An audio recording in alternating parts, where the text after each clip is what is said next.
Buenas, buenas! Seja bem-vindo, seja bem-vinda ao 9º episódio do podcast da Rede Empreendedores. É uma honra te receber aqui, empreendedor, empreendedora, tu que é empresária, é gestor, é líder, é alguém que quer crescimento para a tua carreira, para os teus negócios. Quer algo melhor para a tua família, para a tua vida também? É para isso que nós estamos aqui. E hoje eu estou com um convidado muito especial que vai trazer inovação, vai trazer um pouco desse universo aí das startups, dos ecossistemas de inovação para ti aí que talvez não esteja tão conectado com isso. É uma oportunidade de aprender um pouco mais e também sobre comunicação e marketing. Tá comigo aqui Luciano Matana, mais conhecido como Luli. É assim que o pessoal me chama. É assim que ele te chama. Minha mãe também. Tua mãe te chama de? Luli também. Luli. E Sim. quem colocou Luli foi tua mãe? Não foi meu irmão. Foi teu irmão? O meu irmão não sabia. Não, ele tem 3 anos a mais que eu e não sabia falar o meu nome quando eu nasci. E aí, um dia disse Luli, aí o meu pai e minha mãe continuaram e aí ficou. Só quando estão bravos comigo, daí me chamam de Luciano, né? Tá bem, então eu te apresento aqui para quem está conosco aqui, nos honrando com a sua presença. Como é que tu costuma te apresentar? Quando tu inicia uma palestra, quando tu chega ali e precisa dizer quem é você, como é que tu te apresenta? Tenho desenvolvido, acho que tem várias formas de eu me apresentar, mas sou o professor Luciano, tenho ajudado nos últimos 20 anos pessoas e empresas a se desenvolverem, saírem do ponto A ao ponto B, sendo que o ponto B é melhor que o ponto A. Que maravilha! E tu já se serviu aí Eu uma já. Oriente Kombucha? A minha é Japão, chá preto, maçã e framboesa. Muito boa. Nossa, Adorei. foi a escolha do Lula. A minha aqui é a China, framboesa, hibisco e camomila. Ela tem um toque de canelinha também lá no fundo, tem alguma coisa, tem maçã, aqui é uma que eu gosto muito. Uma coisa legal eu já tomei muita kombucha, ela é bem suave. E às vezes a kombucha é muito forte, né? E ela é bem suave, é bem interessante. Adorei. Muita gente toma a kombucha com aquela expectativa da kombucha caseira e de algumas marcas que são bem ácidas Isso. e com aquele sabor avinagrado, quase, tipo, sabe, que dá aquele repuxa. E eu não gosto. Eu também não. O avinagrado pra mim não é legal. Essa minha aqui é muito suave também. Ela é saborosa, é gostosa. Um brinde a nós. Agora nós somos mais saudáveis. Maravilha. Mais saudável. Mais saudável, é bom para os intestinos, é bom para a digestão, é bom para tu absorver algumas vitaminas aí de alguns complexos, do B, da vitamina E também. Né? Se eu não me engano, tem probióticos e prebióticos, alguma coisa assim Sim, também, né? ela é uma bebida probiótica. Isso. E o Scooby, que é essa colônia de bactérias que dão a origem à kombucha, ela é feita com chá verde, né? A base é chá verde. Sim. O Scooby, tu já foi produtor de kombucha? A gente já produziu em casa. Já produziu em casa? Ao ponto de doar. Mas eu não lembro mais como é que faz. Eu tô te ouvindo tentando me lembrar como é que fazia, né? Eu sei que tem o Scooby que vai no chá, junto com o açúcar, fermenta, consome aquele açúcar, por isso que tem só o resíduo do açúcar, se tu pegar é muito baixo em açúcares. Isso. Né? E aí, como a bebida probiótica, tem esses benefícios aí para a saúde, enfim. E é daqui legal. de Santa Maria, Luli. Que legal. E nasceu aqui na Rede Empreendedores a ideia. O Thomas, ele estava conversando com uma ex-aluna tua, né, também lá da comunicação social da UFSM. Legal. Ela era vegana na época e ele perguntou para ela se ela conhecia alguma bebida e tal, algo. E ela não conhecia, eles começaram a pesquisar e encontraram a kombucha. Sim. Em 2018, 19. E aí eles começaram a testar em casa. Funcionou. Nasceu uma empresa, nasceu um negócio que hoje é líder de mercado aqui em Santa Maria, está em 89 pontos de venda e está aí ganhando mercado aí, essa inovação saudável. E é muito bom a gente ter essas notícias de micronegócios surgindo e se desenvolvendo na nossa cidade, porque a gente precisa de desenvolvimento econômico, né? A matriz econômica de Santa Maria, ela tem... A gente precisa ainda entender alguns caminhos. A gente pode falar um pouco sobre isso. Não vou me arriscar muito, porque eu tenho alguns colegas que são mais especialistas do que eu sobre essa matriz econômica, mas dá para a gente citar alguns campos que Santa Maria ainda precisa olhar, né? Agora, é muito bom a gente saber de microempresas que estão estão indo para frente e crescendo, desenvolvendo a nossa cidade, né? Sabe que a Oriente Kombucha surgiu de um empreendedor que viu uma oportunidade de inovar num segmento que não era explorado em Santa Maria. Podemos começar a nossa conversa trazendo talvez o teu olhar aí. Claro. Que oportunidades de, Muito de bom. empreender Uhum. tu está vendo e talvez tenha algum empresário, algum líder, algum gestor aqui, alguém que quer empreender e não sabe onde. Eu vou. Que pergunta legal, assim. Eu vou começar com lembrando de um livro que é o Startup dos $100. Fica a recomendação para vocês lerem. E tem um conceito que ele traz que é muito legal, que é assim, para a gente empreender, sobretudo micronegócios, que foi a base da pesquisa dele, pesquisou centenas de micronegócios que nasceram e já tinham êxito. Qual era o DNA do êxito? Como eles tinham nascido? E eu acho muito legal o conceito que ele traz. Os negócios eles nascem por causa de três coisas. Eu sei fazer algo, eu gosto de fazer algo e tem gente para comprar. Eu sei fazer algo, eu gosto de fazer algo E e tem tem gente para gente para comprar. comprar. Exatamente. E muitas vezes acontece no micronegócio, cara, eu gosto de mexer com o Scooby, aprendi a fazer, porque também não é uma brincadeira, né? Tem, como tu falaste, a gente falou no início, pode ficar mais avinagrado. Quando a gente produziu em casa, mas para o nosso consumo, tinha vezes que não dava para beber, né? Então tem que gostar e tem que saber fazer, dá trabalho, né? Eu gosto de sei fazer. Agora, se a gente tem uma ideia de negócio que não tem ninguém para comprar, ou a gente não mensurou a demanda, aí não faz sentido. Não faz sentido do ponto de vista de negócio. A gente pode ter isso como um hobby, mas não como um negócio. Porque nos negócios a gente precisa ganhar dinheiro, né? Algumas pessoas já me taxaram, "Pô, tu é dinheirista, tu sempre fala de dinheiro." Mas é que assim, como eu disse, é hobby. Se for hobby, tu não vai te frustrar por não ganhar dinheiro, porque você está fazendo simplesmente para dar vazão para os teus sentimentos, para dar vazão para aquilo que te faz bem, que te torna vivo nesse mundo, né? Os nossos hobbies nos dão isso, né? Como é gostoso tocar um instrumento musical, por exemplo, para mim, né? Atualmente, é, a- não. A música para ti é um hobby. Atualmente, sim. Eu poderia dizer que sim. Pela quantidade de vezes que eu me apresento, né? Comparado aí com colegas músicos que fazem, às vezes, 25, 30 shows no mês, né? Aí sim, são profissionais de fato, né? Não arriscaria dizer que eu uso isso, que a minha profissão seria essa. Minha profissão é professor. Agora, quer dizer, as pessoas precisam ter, quer dizer, o negócio precisa ter demanda, né? É isso, esse é o ponto que eu estava mencionando. E aí a primeira parte da minha resposta eu acho que vem nisso, né? Eu sei fazer, gosto de fazer, tem gente para comprar, e quando tem gente para comprar, eu vou ganhar dinheiro, ou pelo menos vislumbrar no médio e longo prazo a possibilidade de desenvolver isso como um negócio e não me frustrar lá na frente de ter dedicado energia e tempo e dinheiro, muitas vezes, e não ter esse retorno, né? Afinal de contas, infelizmente, propósito é bonito, mas não paga o boleto, né? Então, temos esse desafio nos negócios, né? Agora, a tua pergunta me estimula também a falar sobre... Eu acho que eu não vou te responder quais as É, oportunidades existem, mas sabe o que que é? Porque se eu falar sobre quais oportunidades existem, eu acho que eu vou estar errando. E vai deixar o episódio perecível. Acho que eu me saí bem nessa, né? não, tu conseguiu escapar. Esse cara, peraí, mas eu quero falar sobre, mas eu vou falar de outra forma, quer ver? Onde estão as oportunidades? Onde estão as oportunidades? E aí, a gente pode falar sobre a dicotomia dor versus solução. Eu acho que aí, quando a gente enxerga dessa forma, a gente pode desenvolver as oportunidades, estudar, entender melhor as oportunidades. Eu explico.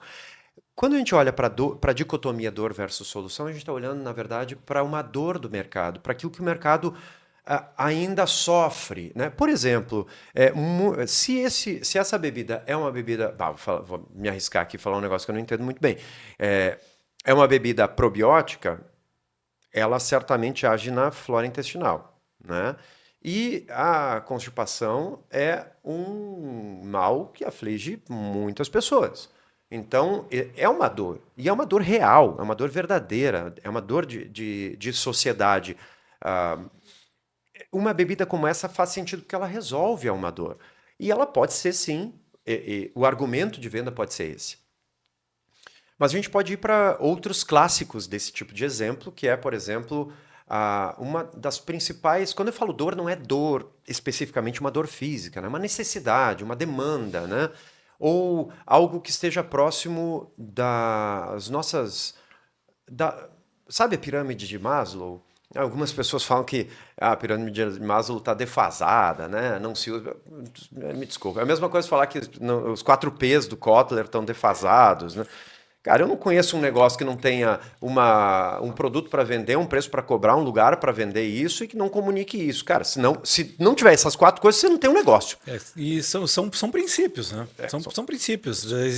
Princípios que estão sendo observados por essa teoria de uma forma simples que talvez hoje tem gente preferindo complicar ou algo até mais complexo. Exatamente. Mas são princípios. São princípios. Quando a gente parte dos fundamentos, né? Quer dizer, o alicerce da casa não está defasado, tá lá, tem que estar lá o alicerce do prédio, né? Claro que eu posso ter uma janela de vidro, mas aí é uma outra coisa, né? Agora o alicerce tem que estar lá, né? Eu menciono os 4 P's, ou como eu vinha dizendo, pirâmide de Maslow. a pirâmide de Maslow, obrigado. Quer dizer, e aí tem uma sacada, que é quanto mais próximo da base da pirâmide, ou mesmo quanto mais próximo da pirâmide, mais perene é o negócio. Mais perene poderá ser o negócio, melhor dizendo. Ou mais próximo de uma solução útil. Tem gente para comprar. Entende? Quando eu disse, eu gosto de fazer e sei fazer. Beleza. Tem gente para comprar? Como é que eu sei que tem gente para comprar? Claro, tem várias metodologias. A Tan Sanson é uma delas, a gente pode falar sobre ela. Mas eu acho que o princípio está na questão da gente olhar para as dores, para as necessidades que a gente tem na sociedade, e aí verificar se essa necessidade ela realmente é uma necessidade perene, uma necessidade que habita a nossa sociedade ou não. Então, quanto mais próximo da pirâmide de Maslow, mais perene seria. Muito, muito interessante. Talvez tenha alguém aqui que não conhece a pirâmide de Maslow, que é a pirâmide das necessidades humanas. Exato. Né? E aí tu tem desde as necessidades básicas ou fisiológicas até a autorrealização. Vale a pena dar um Google ou aprender aí com o ChatGPT ou com o Gemini ou com o Claude, que eles vão te dar uma aula, vão te ajudar a aprender sobre algo que é elementar. É elementar. Elementar. Existência. Sabe, por exemplo, o Uber. Eu vim para cá de Uber. Fiz propaganda pro Uber agora. Mas é que, né, enfim, olha... Veio de Uber ou de 99? Vim de 99, na verdade. Tu nem veio de Uber, de 99. É uma figura de linguagem, né? A gente trocamos o nome por outra marca. O 99 foi o primeiro unicórnio brasileiro, né? Exatamente. A primeira empresa brasileira que nasceu no Brasil a ser vendida por mais de $1 bilhão de dólares. É um case, né? É um grande case. E hoje banco também. É muito legal. E fica a dica do livro do Pedro Paulo Veras, né? Que é o CEO, a 99, o Unicórnio Brasileiro. Unicórnio Verde e Amarelo. Esse livro é maravilhoso. Não chegou a ler? Não cheguei a ler. É um livro assim que me impactou muito pela perspectiva de um cara que tem uma história, uma jornada empreendedora muito significativa do zero ao bilhão, né, num tempo curto, onde ele concorria com uma gigante que era a Uber. Na época tinha o Easy Taxi também, e aí ele foi comprado pelos chineses, né, pela Didi, foi comprado pelos chineses. Mas é um caso bem interessante. Mas eu fiquei interessado de ler o livro, eu ainda não conheço. Mas para concluir o raciocínio, a questão do 99 qual é a dor que ele resolve na nossa sociedade e quão próximo está da pirâmide de Maslow? Mobilidade. Sim. É mobilidade, sabe? Então a gente não olha a gente olha para a solução e, nossa, olha como ela é útil para nós, né? Mas qual a dimensão que ela tem de mobilidade? Você deve estar em casa pensando, porra, é óbvio. Sim, é óbvio, assim como a gente está falando da sede, assim como a gente está falando da alimentação, e aí a gente tem o iFood ou o Delivery Much, que é aqui da cidade, que atendem a essa dimensão da alimentação, ou a gente está falando dos smartphones, ou do WhatsApp, ou de qualquer sistema de telecomunicação que atende a nossa necessidade básica de comunicação. Mas aí não Sim. está tão óbvio, né? Você está entendendo em casa que todas essas grandes empresas que você usa todos os dias atendem a uma necessidade básica do ser humano. E é por isso que elas são perenes e tão arraigadas, já meio que culturais. É impensável hoje a gente viver sem essas ferramentas na nossa vida, né? Então eu diria que as oportunidades elas estão aí mais por esse ângulo Perfeito, das das necessidades. necessidades, dor versus solução. E aí você deve estar pensando assim, poxa, meu Deus, mas aí eu vou ter que criar um novo Uber. Não é exatamente isso. Por exemplo, tem um exercício de aula que a gente fez com uma das nossas alunas, eles acabaram de abrir uma gelateria. E uma gelateria bem especial, né? Nesse exercício foi muito interessante que a gente começou a olhar para a pirâmide e tentar entender onde é que uma gelateria está dentro dessa pirâmide. E por que a gente come sorvete? Por que a gente come gelato? Eu acho que essa é a pergunta, sabe? Não claro, é bom ou não é? Eu acho que tem essa questão. Tem essa questão da qualidade do gelato. Agora, a questão do porquê vai levar a gente para qual parte da necessidade do ser humano a gente está atendendo. E quando a gente olha para isso, a gente vai ver, é para aliviar o calor? Sim, sim, é para aliviar o calor. Mas só para isso? Talvez não. Porque eu posso aliviar o calor com uma kombucha gelada. Eu posso aliviar o calor com água gelada. Eu posso aliviar com sorvete vagabundo. Com qualquer sorvete, com qualquer picolé, pagando 1/3 do preço que eu vou pagar por um gelato. Quer dizer, aliviar o calor, posso tomar uma ducha gelada, caso tua caixa d'água não fique no teto, como a minha, no verão de Santa Maria, né? Quem entendeu a mensagem, entendeu. É. Então, mas enfim, você tem muitas formas de aliviar o calor, então quando a gente vai nessa linha, a gente tem muitos concorrentes, inclusive um banho gelado concorrendo com uma gelateria.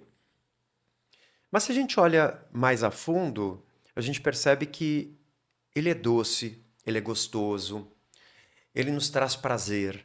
O gelato nos traz prazer ao degustar um gelato. Tu não come um gelato pelo mesmo motivo que tu come um sorvete. Se fosse pelo mesmo motivo, você pagava metade do preço ou 1/3 do preço para comer um sorvete. Agora você paga mais caro para comer um gelato. Então, por quê? É muito mais pelo prazer de comer e o prazer que a comida te traz, né? E esse prazer, ele atende a qual aspecto? Primeiro, prazer. O segundo, bem-estar, né? Existem pesquisas que nos levam à associação entre o alívio da depressão. Cuidado, não estou dizendo, não estou aqui proferindo a cura da depressão, pelo amor de Deus. Aí faz o corte, e a turma lá da edição, professor afirma que açúcar cura a depressão. Não, tá longe. Alivia os sintomas ou não ou Momentaneamente, né? Tem momentaneamente. alguma associação do chocolate Sim. com sintomas de tristeza, né? Tem algumas associações do açúcar também com sintomas de animação e tristeza. É nesse sentido, sabe? Sim. Então vai operar na questão do bem-estar. Então por que as pessoas comem sorvete? Pelo bem-estar. E esse bem-estar está, ou pelo prazer e bem-estar. E isso está dentro da pirâmide de Maslow. Está dentro das necessidades básicas do ser humano. Isso torna uma solução mais ou menos perene. Nesse caso, se a gente enxerga dessa forma, poderá ser perene. Eu digo poderá porque um negócio não depende apenas disso, né? Evidente que tem dezenas de outras dimensões: a financeira, a gestão de processos, os próprios contextos macroambientais e, como eu disse também, os microambientais que estão dentro da empresa, mas de uma forma assim simplista. Simplista não, porque eu não fui simplista, mas como respondendo a tua pergunta, eu acho que essa é uma das camadas, né? Eu diria que eu penso que é uma das primeiras camadas que a gente deveria olhar antes de abrir um negócio. A tua resposta ela é bastante provocadora e também eu acredito que orienta um, o empreendedor a refletir sobre algo que democratiza o acesso ao empreendedorismo. Por quê? Porque tu tá dizendo, de certa forma, está dizendo o seguinte, é a minha interpretação aqui. Entenda sobre as necessidades humanas que você vai conseguir empreender para satisfazer dores e desejos reais das pessoas. E isso te possibilita uma infinidade de oportunidades, né? E se a gente for analisar, existem mercados onde há uma concorrência maior e existem mercados onde a concorrência é menor. Exato. Oceano azul, oceano vermelho. Oceano azul e oceano vermelho. Né? Agora, onde tu enxerga oceanos azuis aqui na nossa região? Estamos em Santa Maria, no coração do Rio Grande. Tu visualiza algum oceano azul aí que talvez hajam mais oportunidades? Eu vou insistir nessa. Eu sei. Eu não tenho coragem de responder essa pergunta. Não? Não. Porque se eu tivesse a empáfia de responder, eu também me perguntaria, saindo daqui depois, então por que eu não empreendi nessa área? Tá entendendo? Porque a tua pergunta é a pergunta de muitos milhares de reais. Né? Muitos milhões. É evidente que a gente enxerga algumas questões, aí eu vou citar daqui a pouco alguns colegas, que não são ideias minhas e eu tenho aprendido muito com eles, da Agência de Desenvolvimento de Santa Maria, da ADESM, sobretudo, o Pedro Sacol, o Evandro Ber, sobretudo, aprendo muito com eles, né? E tem algumas linhas de pensamento que são assim, hub logístico. A próprio CDL também tem se posicionado em relação a isso. O hub logístico, Santa Maria ela está numa região estrategicamente interessante. Não é por nada que nós somos um centro militar. Não é por nada que nós tivemos em Santa Maria a primeira universidade federal do interior do Brasil. Não é por nada. É porque existe uma localização que faz sentido, né? E ela se conecta com várias áreas do Mercosul, com várias áreas de comércio possíveis e viáveis. Ela é uma área central equidistante de muitas outras áreas. E esse é um ponto. O segundo ponto é que a região metropolitana, Porto Alegre Serra, ela já está... não quero correr o risco de cometer alguma injustiça, eu quero dizer assim, ela tem um desenvolvimento em andamento. Acho que assim a gente pode falar sem risco. O desenvolvimento está em andamento. E essa área logística, ela se concentra lá. E faz sentido. O polo industrial que nós temos lá é muito grande. E o polo econômico é muito grande. Entretanto, a gente começa a enxergar que temos uma oportunidade nas mãos aí, mas aí não é uma oportunidade para um ou outro empreendedor. É uma oportunidade como cidade. Sim. Aliás, não apenas como cidade, mas como região metropolitana. Que todas as cidades, todo o centro, esse microcentro do estado, comece a olhar para essa nossa região como um centro de conexões comerciais, um centro logístico. Inclusive com um aeroporto de carga, por que não? Maravilha. Que faria total sentido para essa nossa região. Maravilha. Isso tem uma visão, ou tu traz uma visão bastante abrangente e que tem uma pegada aí macroeconômica, grandes investimentos que vão resultar também em reflexos em cadeia. Reflexos em cadeia, aumento do PIB, sobretudo em aumento do PIB de toda a região, o desenvolvimento da região, como eu havia mencionado. Aquela região primeira, ela já está em desenvolvimento, mas o PIB de Santa Maria...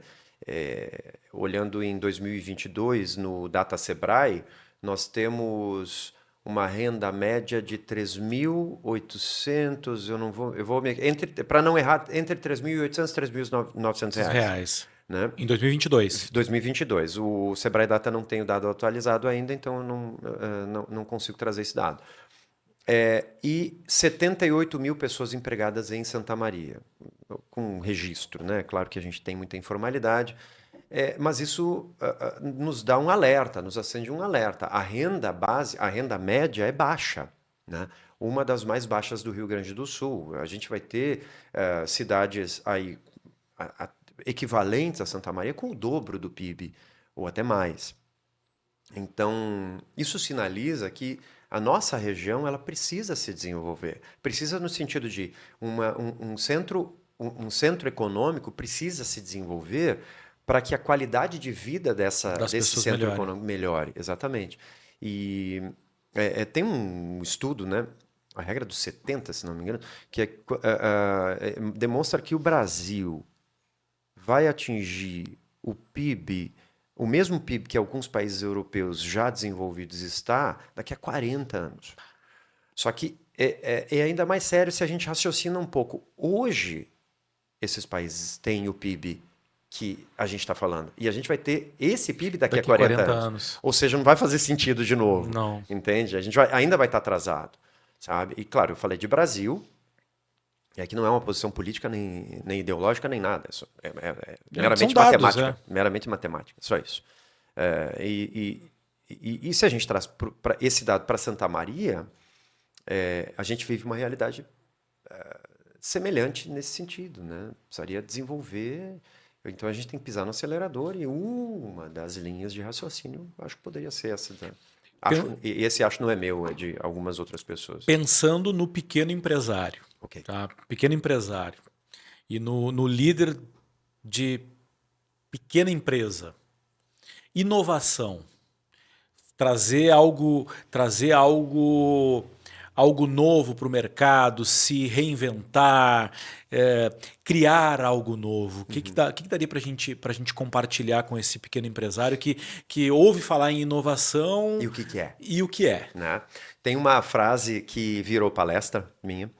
Essa palestra eu ministrei já algumas vezes, mas a última foi no Santa Summit 2023, que aliás, save the date, 25 e 26 de setembro de 2025, Santa Summit novamente em Santa Maria. E vai ser muito legal esse ano, vai ser muito legal. Vai ser a terceira edição, vai ser muito bacana. E eu acho que aí vem um convite, Maurílio. É um evento da cidade, um evento que reúne empreendedores, reúne pessoas experientes e é legal que esse microempresário que a gente está conversando agora vá no evento. Tá dentro da cidade, vai ser barato, sabe? Faz sentido. E viva esse ambiente, conheça pessoas, enxergue o que está acontecendo no mundo, oportunidades que ali podem surgir, inclusive, de parcerias, de conexões. Agora, respondendo a tua pergunta, nessa palestra, eu chamei ela de inovação não é aplicativo. E eu parto daí. Esse é um conceito primário que, para muitos, sobretudo para quem não está vivenciando esse campo, parece que tudo é aplicativo.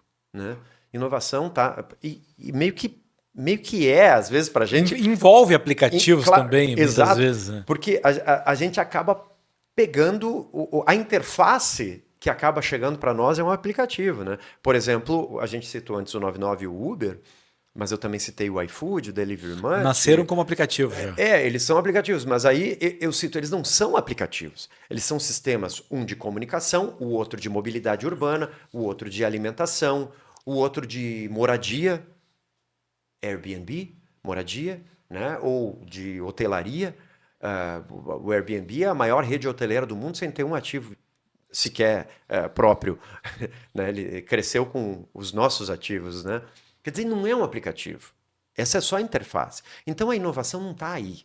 Acho que esse é o primeiro conceito que a gente precisa entender. A inovação não está em desenvolver uma interface de software que vai fazer com que o usuário interaja lá. Então, essa é a minha inovação. Puxa, não tem dinheiro, não sei, desenvolver um aplicativo é caro, não tem ninguém na minha equipe que saiba desenvolver um sistema, então não tenho como inovar.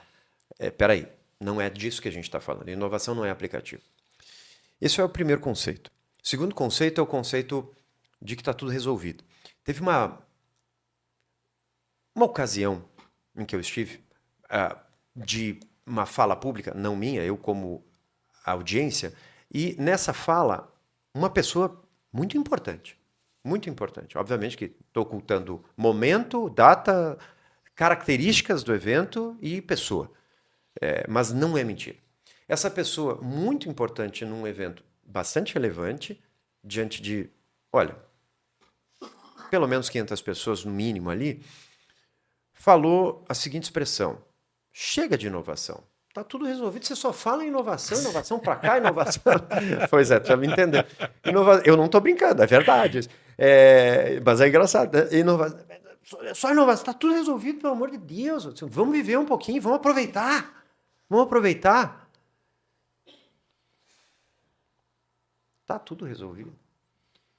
E aí eu chego em casa no mesmo dia e no caminho de casa eu esbarro com um cidadão santamariense mexendo no lixo. Mas ele não estava mexendo no lixo, ele estava dentro do container. E eu sei que essa é uma realidade que você conhece. Porque habita o nosso cotidiano. E eu, sim, não estou falando só de Santa Maria. Que basta viajar para outras cidades, a gente vê que essa realidade habita todas as cidades. Tá tudo resolvido? Caraca! Eu não sabia.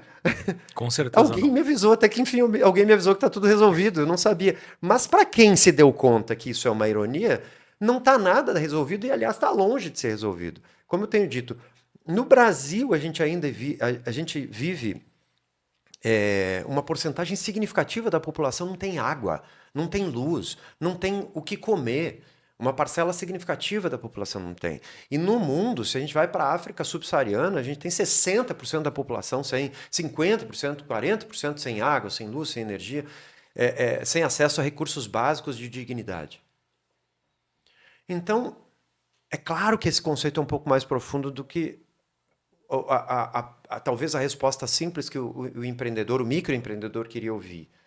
Mas eu acho que é um ponto de partida para a gente juntar essas duas coisas. Primeiro, que inovação não é aplicativo, e segundo, que não está nada resolvido.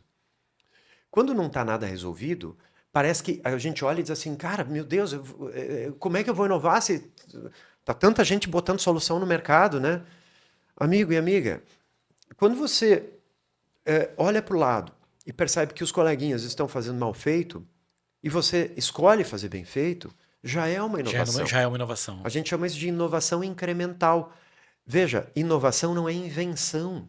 Inventar algo é inventar. Isso é vidro, tá? Eu acho, né? Isso é vidro. Inventar algo significa que nós não vamos mais usar nem vidro nem plástico para consumir líquidos. Vai ser outra coisa. E, obviamente, eu não sei que coisa é essa, né? Mas isso é uma invenção, sabe? A geladeira foi uma invenção, né? Antes, para a gente conservar comida, a gente conservava com gelo de geleira. E aí a gente tinha um sistema de transporte de gelo das geleiras para a conservação de comida. E esse era um sistema industrial. Essa era a invenção da época, foi conservação de alimentos por meio do congelamento ou do resfriamento com gelos de geleira, e tem uma indústria, um sistema, uma cadeia produtiva por trás disso, né? E a gente vem alguém e pega e diz assim, isso vamos inventar. Eu não sei como é que o cara fez isso, né? Mas ele fez lá a geladeira, botou o compressor, inventou uma máquina que faz o gelo da geleira. Então ele pegou, tinha uma coisa acontecendo aqui. E aí ele colocou uma outra curva de aprendizagem, de inovação em cima, né? Isso não foi uma inovação incremental, isso foi uma invenção, né? O telefone, por aí vai, que aliás mexem nas necessidades básicas do ser humano, a geladeira pela alimentação, conservação alimentar, e o telefone pela comunicação, pela necessidade de sociabilidade. Olha que interessante, a gente volta sempre o mesmo caminho. Então, quando eu digo que inovação não é aplicativo e que não está nada resolvido, e também digo para você que uma inovação não é invenção, e sim, isso já é um pouco mais complicado, aí eu concordo contigo, muitas vezes tem engenharia envolvida, mas a gente tem condições de inovar de forma incremental, né? Incrementar significa melhorar processos. Toda melhoria que eu implemento no meu negócio, no meu relacionamento com o cliente, no satisfazer as necessidades e dores do meu cliente, são um tipo de inovação. Exatamente, são um tipo de inovação. O Larry Keeley tem um livro que ele escreveu que chama-se 10 Types of Innovation, 10 tipos de inovação. E ele tem uma ferramenta que são 10 quadrantes. Mas pensa, não tenho aqui, mas 10 quadrantes e 3 linhas, 3 faixas. Uma das faixas atende ao aspecto interno do negócio. A outra das faixas é no produto. E a outra das faixas é nos aspectos externos ao produto, né? Então, nos aspectos internos, a gente tem muito do que tu falou aí. São os processos, fazer melhor ou de forma mais eficiente, de forma mais barata, gerir a minha equipe de forma mais cuidadosa. Inovações sociais nesse campo de gestão de equipes estão acontecendo o tempo inteiro. Inovações incrementais de gestão de equipe, né? Mais igualitárias, né? A gente fala muito sobre hoje, e temos que falar mais sobre isso, obviamente, e temos muito para resolver ainda, né? Como eu disse, não está nada resolvido, né? A igualdade de gênero dentro dos negócios, dentro do campo profissional, é algo que a gente precisa evoluir muito, mas no momento que a tua empresa começa a cuidar desses processos e os coleguinhas não, aí o que Está inovando e está se diferenciando no mercado. Exatamente. E muitas vezes o diferencial também te traz uma outra dimensão que é muito legal. Eu falei sobre isso no meu mestrado em estratégia competitiva. Mas esse termo não é meu, né? Do Porter. Vantagem competitiva. O diferencial competitivo pode ou não te trazer uma vantagem competitiva. Vantagem sei lá, se eu sou mais alto que você, eu consigo trocar essa lâmpada com mais facilidade do que você. Simples assim. É uma vantagem. É uma vantagem. Mas se você tem 1,50 m, tem 1,80 m, eu não preciso de escada. Ou talvez precise aqui, mas eu vou precisar de um degrau, você precisa de uma escada maior. Isso é uma vantagem, né? Claro que aqui a gente não está falando de competição, mas se a competição fosse trocar lâmpadas, eu teria uma vantagem competitiva. Isso é vantagem competitiva.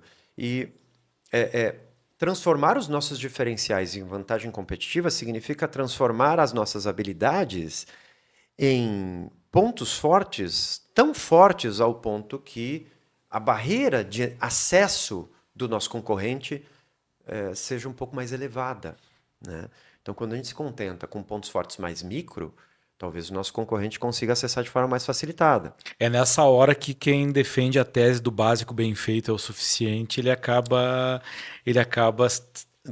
sendo provocado a algo um pouco desconfortável. Exato. E assim, é bom ter o básico bem feito, né? Agora, é o básico. É o básico. No curto prazo, ok, daqui a pouco funciona, mas a concorrência vem e te atropela. Então, a gente vai ter que andar. A gente percebe que em alguns segmentos o fazer o básico, entregar o básico, já pode ser uma vantagem competitiva, enquanto a concorrência não está fazendo o básico. Agora é muito pouco, né? É muito pouco. É muito pouco. Agora, vamos pensar o seguinte, nós estamos em 2025, já temos aí quase 3 anos de ChatGPT, inteligências artificiais disseminadas. Hoje, as inteligências artificiais estão fazendo parte do nosso dia a dia. Sim. E um dos aspectos fundamentais desses grandes modelos de linguagem é te ajudar a ter ideias. Sim. Eles estão aí servindo como uma ferramenta para te ajudar a ter ideias. Como é que tu vê esse movimento no meio do empreendedorismo? Maravilhoso. Eu sou fã de inteligência artificial. Eu assino, eu uso todas. Saiu uma, eu já vou lá testar. Antes de vir para cá, eu vi um vídeo no YouTube falando que agora a gente tem o 4 Omni, o GPT, a OpenAI lançou o 4 Omni. 4 Omni. Já saí catando para tentar achar, diz que tá legal, não sei o que. Eu adoro, acho muito legal. Mas a minha opinião não importa, né? O que importa é o que a gente faz com isso. E o que a gente faz com isso é extremamente valioso, sim, para a sociedade. Então, acho que uma das principais preocupações das pessoas é, poxa, logo na minha vez vem inteligência artificial para me substituir. Essa frase não é minha, essa frase já é bem conhecida, mas eu gosto dela e vou repetir. A inteligência artificial provavelmente substitua, sim, algumas dimensões de profissão. É bem viável a gente pensar dessa forma. Mas eu acho que centralmente ela vai substituir quem não usa a inteligência artificial. Então, será uma necessidade que nós, como trabalhadores, operadores da economia e da vida, utilizemos a inteligência artificial. E utilizar de forma ética e inteligente é interessante. Quando eu digo inteligente, significa que a inteligência artificial ela não é inteligente. Ela é um sistema de linguagem programado por alguém. Então ela não é inteligente. Agora, quando a gente delega a nossa inteligência para um código, a gente tem risco de se tornar vago, superficial, repetitivo. E se você está entendendo o que eu estou falando, você já leu algum texto feito por inteligência artificial puramente, sem uma interferência humana. Vago, artificial e repetitivo. Aí você deve estar pensando, mas é que ele não fez um prompt bom ou não. Entenda, fazer um prompt bom é usar a sua inteligência para extrair da máquina algo bom. Percebe? Perfeito. É isso, entende? Então, mas ele não usou o O3 Mini. Sim, a gente usou. Você pode usar o Gemma 3, 27 bilhões, que é a última do Gemini, ou 2.5, que eles lançaram ontem, não me lembro. Também está super avançados, que está batendo a questão do ChatGPT. Mas aí eu me pergunto, se você não sabe o que perguntar e nem como perguntar, e quais as relações que isso tem com aquilo que você já tem de arcabouço, qual é o sentido de utilizar? Claro, se você precisa... aqui estou vendo um dos livros do Maurílio, né? O Manual do Coaching com PNL. Se eu não sei o que é coaching, não sei o que é PNL, é evidente que eu preciso começar com perguntas clássicas como: me explique um pouco sobre PNL, me explique um pouco sobre coaching. O problema é que quando você não sabe nada sobre coaching e nada sobre PNL, qualquer resposta vale. Qualquer resposta vale. E aí tu entra numa outra função desses grandes modelos de linguagem como citados, que é te ajudar a aprender. E aí cada vez mais fica difícil tu simplesmente dizer que tu não sabe nada sobre um determinado assunto, porque a informação ainda está mais acessível e essas ferramentas elas são úteis para te ajudar a aprender. Muito. Agora é bem verdade que quanto menos tu sabe sobre um assunto, mais tu vai aceitar aquele conteúdo superficial, aquele conteúdo raso, vago, como algo útil. Algo útil. Né? E agora, de qualquer forma, né, usar a inteligência artificial a serviço daquilo que a gente estava falando antes, de no meu negócio ter insights, é super legal, porque assim, ela está cada vez mais compreensiva para prompts menores. Quando eu falo prompt, quando eu falo prompt, eu estou falando de a pergunta que você faz na interface da inteligência artificial.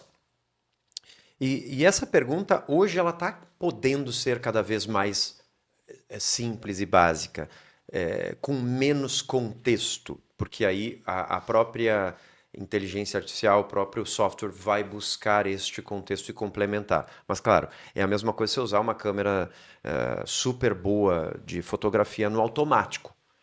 Quer dizer, você está entregando para o outro, delegando ao outro a função de pensar por você.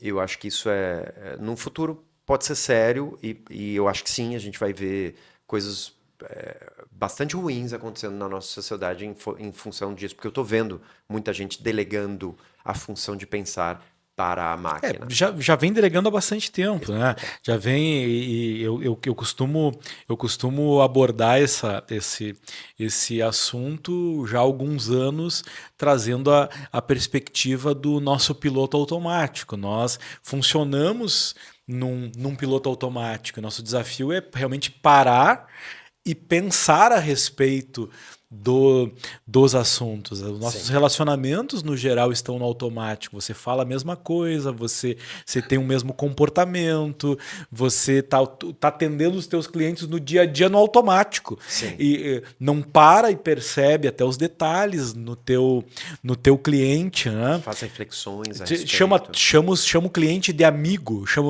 Todo cliente é amigo, todo cliente é o mestre, todo cliente é o. E, na verdade, cada um é um ser humano. Né? E tu tem várias oportunidades aí para parar e sair um pouco do automático. E tem gente que já delegava para o Google. Delegava o que aparecia na primeira página do Google era o que É verdade. é verdade. Né? Agora está delegando pro ChatGPT. E isso é bem sério. Isso é bem sério. Eu acho que no futuro a gente vai ter uma. Assim como a gente já vivenciou, né? A nossa geração teve características da nossa sociedade, a geração Z tem características da sociedade em que ela foi desenvolvida e se desenvolve, e a geração alfa também vai ter as características dessa sociedade em que se desenvolve, né? Eu acho que, de alguma forma, eu sei que não foi a tua pergunta, a gente ainda não respondeu aquela pergunta. Como o microempresário, o empresário pode usar o ChatGPT ou outras ter ideias. para ter ideias? A gente vai chegar lá. Mas é o que tu estava falando antes. Poxa, vamos fazer reflexões, né? É bom a gente ir afundar um pouquinho nas reflexões. Não é sempre que a gente pode fazer reflexões mais profundas, né? Então, a nossa geração, ela foi muito influenciada pelo que nós vivemos, pelos contextos sociais. A geração Z foi muito influenciada pelo início da informática, por exemplo, por todas a influência das redes sociais, e a gente vê essas consequências. E a geração alfa também será influenciada e será a geração que vai nascer, crescer dentro do contexto da inteligência artificial. Não há dúvida, então, que ela será influenciada. Mas tem uma outra coisa que é legal disso, que é como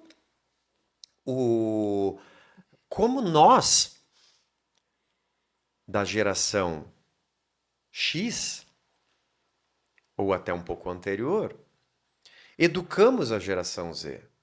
Como nós como nós conseguimos realizar essa conciliação entre os contextos tecnológicos sociais com o desenvolvimento dessa geração. Muitas vezes eu vejo a galera delegando, pô, geração Z, isso, aquilo. Tá, mas quem é que criou essa geração? Quem é que educou essa geração? Em muitos casos se entregou para a tecnologia e não se fez uma intervenção assim consciente. Exatamente. E essa consciência hoje eu acho que ela está um pouco mais presente. E sim, agora sim, um grande acho. Me parece que ela está mais presente. A consciência dos pais intervirem mais. Por exemplo, acessar um pouco mais tardiamente o smartphone, né? Retardar um pouco esse acesso. E, entre outras coisas, enfim, não convém ficar listando, mas o que eu quero dizer é que talvez a geração alfa não tenha as mesmas intempéries que a geração Z teve diante dessa criação, diante dessa imersão. Mas isso é só uma reflexão, um exercício aqui, justamente talvez para a gente ter esse cuidado de ensinar como usar e fazer essa integração da inteligência artificial dentro da nossa sociedade da forma mais saudável possível. Porque ela pode ser não saudável. Eu tenho visto isso. Tenho visto muito plágio acontecendo. Muita copia e cola. É difícil eu citar... eu não vou conseguir citar os exemplos porque eu acho que poderia interferir em alguma questão sigilosa. Mas eu creio que nem precisa, Luli, sabe? Porque o copia e cola ele já vem acontecendo há bastante tempo. Só que o problema, sabe o que é? O estilo de linguagem, parece que, se tu lê hoje 10 textos, parece que a mesma pessoa escreveu. E de fato foi, né? Foi o mesmo centro linguístico que escreveu, que foi Foi o grande modelo de linguagem. Modelo de linguagem, exatamente. Tá? Agora eu tenho feito alguns exercícios com alguns empreendedores, com alguns líderes, de como nós desenvolvendo a nossa capacidade conversacional, como nós desenvolvendo a nossa capacidade de pensar, e eu ajudei muita gente a sair desse automático e passar a usar mais do seu potencial criativo com uma simples reflexão. Pensar é um processo de fazer perguntas e obter respostas. Então, quando tu faz perguntas e obtém respostas, tu está pensando. Quando tu simplesmente está deixando a coisa acontecer no automático, tu não está parando e fazendo perguntas e obtendo respostas. Tá só consumindo passivamente. Só passivamente. E quando tu para diante de uma inteligência artificial, onde você abre ali uma caixa de conversa, um chat, é uma conversa. Então você vai colocar ali o teu prompt, vai colocar ali a tua pergunta, vai colocar ali a informação. Ele vai te devolver uma resposta e ali começa uma conversa. A grande sacada na inteligência artificial é essa interação. Desde que a pessoa que está interagindo leia aquilo, né? Porque eu já vi gente que não leu a coisa. É isso que me preocupa, entendeu? A gente só vai fazer uma pergunta melhor se a gente conseguir compreender a resposta ou ler a resposta. Exato. E esse processo E avaliar a resposta. Eu acredito que esse processo vai nos tornar, se nós usarmos intencionalmente, mais inteligentes. Ele pode ser usado, pode nos ajudar a nos tornar mais inteligentes. E eu tenho visto alguns dos meus alunos que entenderam primeiramente a importância das perguntas. O quanto as perguntas elas são importantes para o resultado que você quer gerar e para o teu próprio desenvolvimento. Até a gente tem aqui na nossa metodologia um princípio que é o princípio de que as perguntas são as respostas. Para te encontrar a resposta, você precisa perguntar.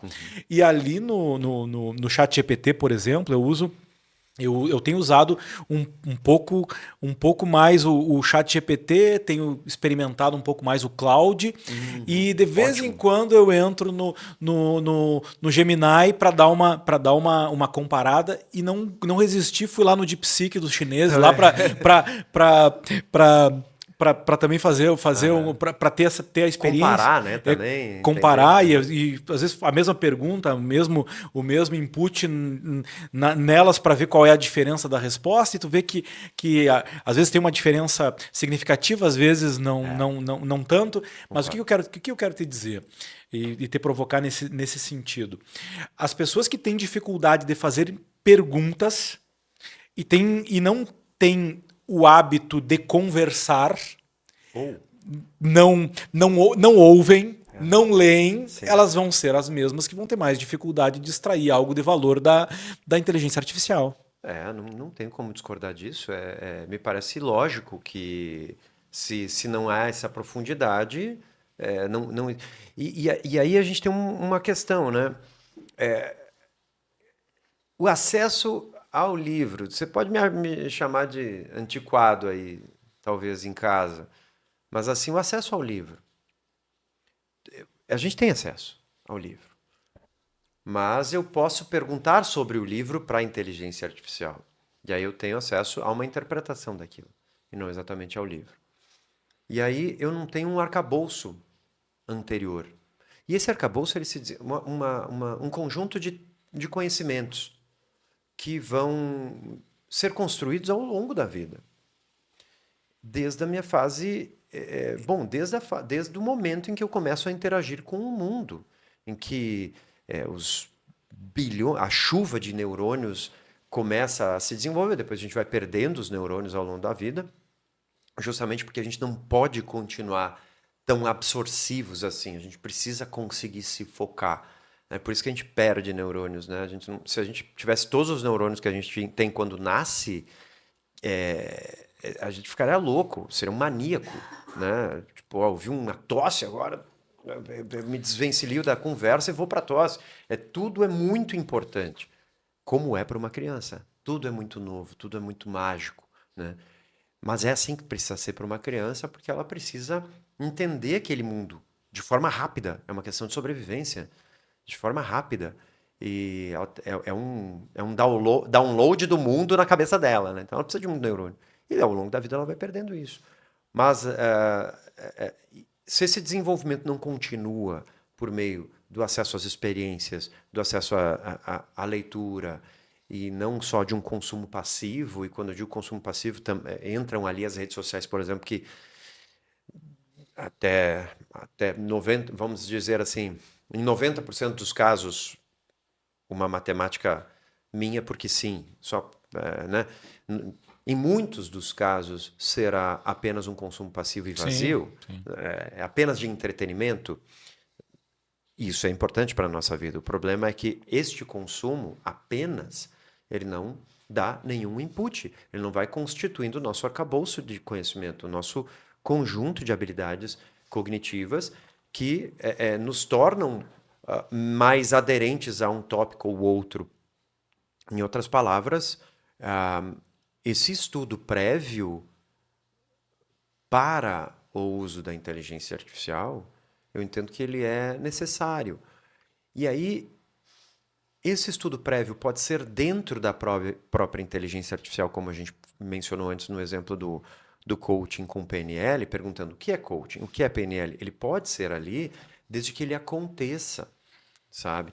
E acontecer com qualidade. Isso significa que o nosso desenvolvimento passa pela nossa interação com aquele conhecimento. Uma interação profunda, com tempo, com estado de fluxo acontecendo, ou seja, com uma concentração mental. Não, muita gente fala sobre, eu consigo fazer 2, 3 coisas ao mesmo tempo, né? E aí também tem aquele mito de que mulher consegue fazer coisas ao mesmo tempo e homem não.